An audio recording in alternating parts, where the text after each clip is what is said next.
Hello. If you are new, welcome. And if you're a returning listener, welcome back. Today we're continuing our study of the Beatitudes. In our last episode, we began with the first three Beatitudes. You can listen to all of that yourself.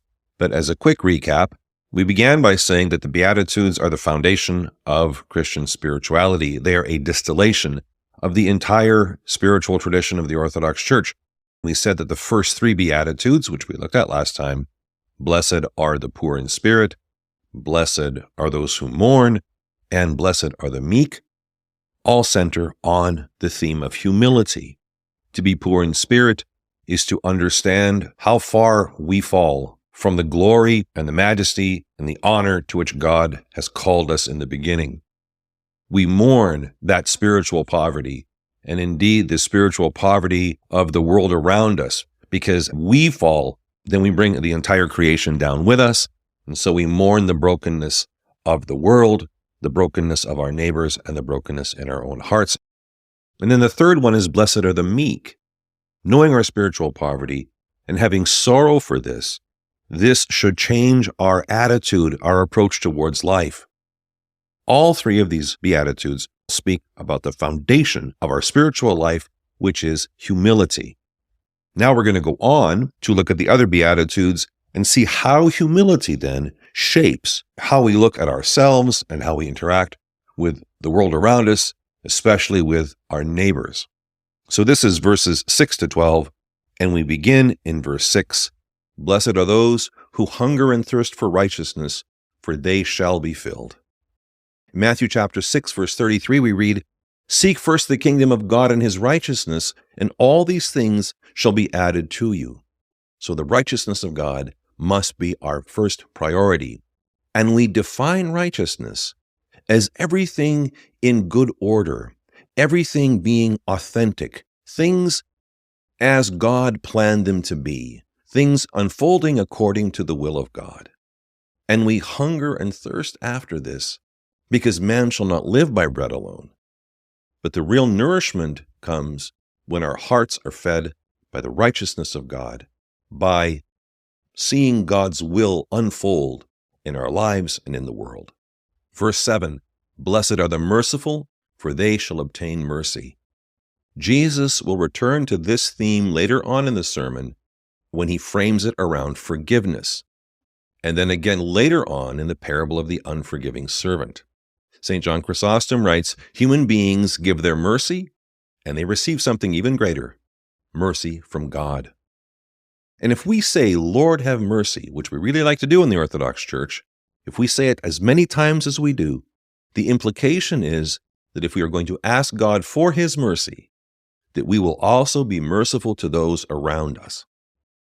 Blessed are the pure in heart, for they shall see God. That's verse 8. Pure here means unmixed, unmingled with anything else. And the word heart is very important in the scriptures, and it has kind of multiple levels of meaning. It means the core of our being. It means our true self. And it is identified in Orthodox Christian spirituality as the throne room of God.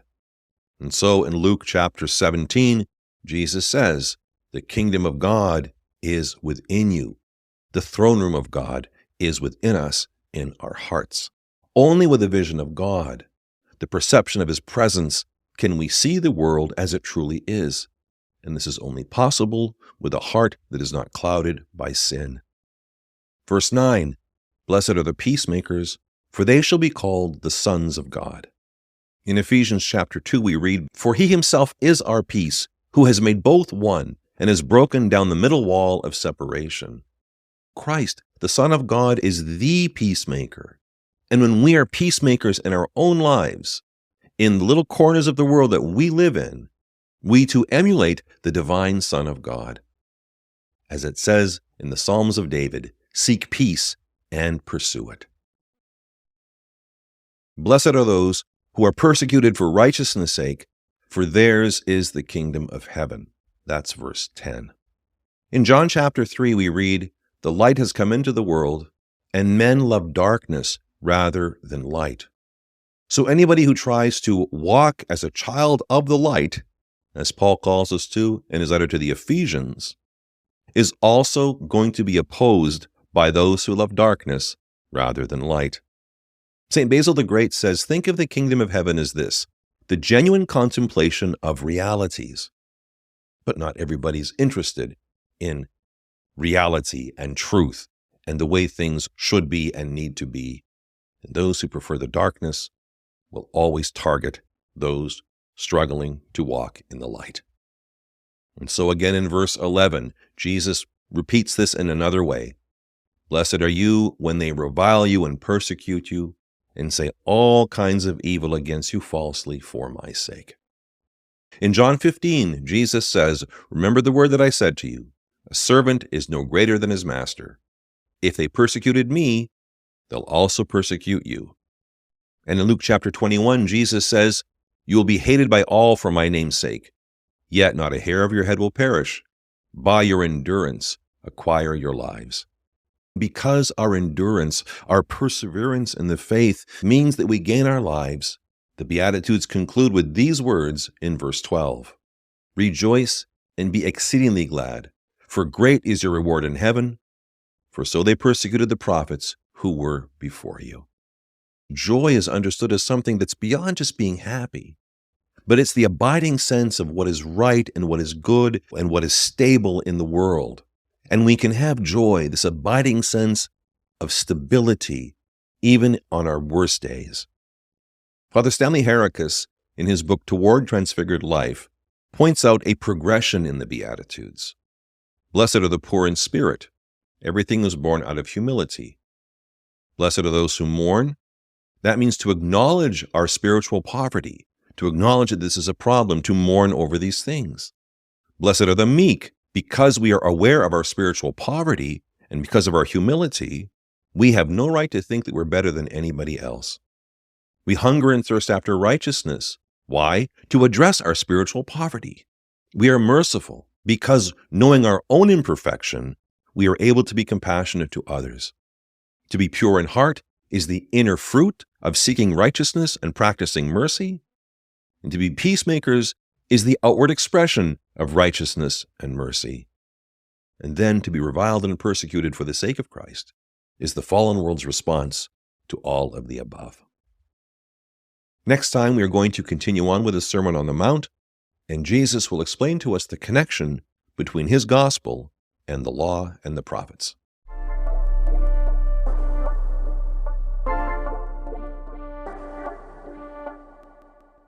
Thanks for listening to this episode of my podcast.